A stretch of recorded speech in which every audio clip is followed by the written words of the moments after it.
عايز تروح دوري ابطال افريقيا بصفتك ايه يا تالت؟ اسمع. طلع علينا بتصريحات خطيره جدا. قال لك ايه بقى؟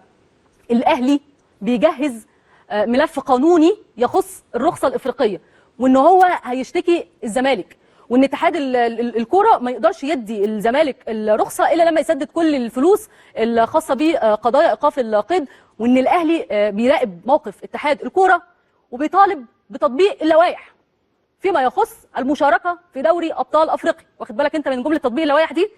انا بشوف ان انت بالذات يعني لو طبقنا عليك اللوائح انت هتزعل قوي.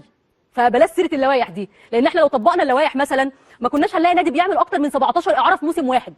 ما دي لوائح، بس انت تقريبا مش واخد بالك. ما كناش برضه هنلاقي نادي بيسجل في عقود لعيبته ارقام فلوس باقل بكتير مثلا من الطبيعي. ما ده برضه تطبيق لوائح. ما كناش مثلا هنلاقي فريقك بياخد دوري السنه اللي فاتت وهنطبق عليه اللائحه اللي بتقول خصم 6 نقط من اللي ينسحب. كان زمان عضو مجلس الاداره بتاعك وحارس المرمى اللي راح كاس العالم موقوفين.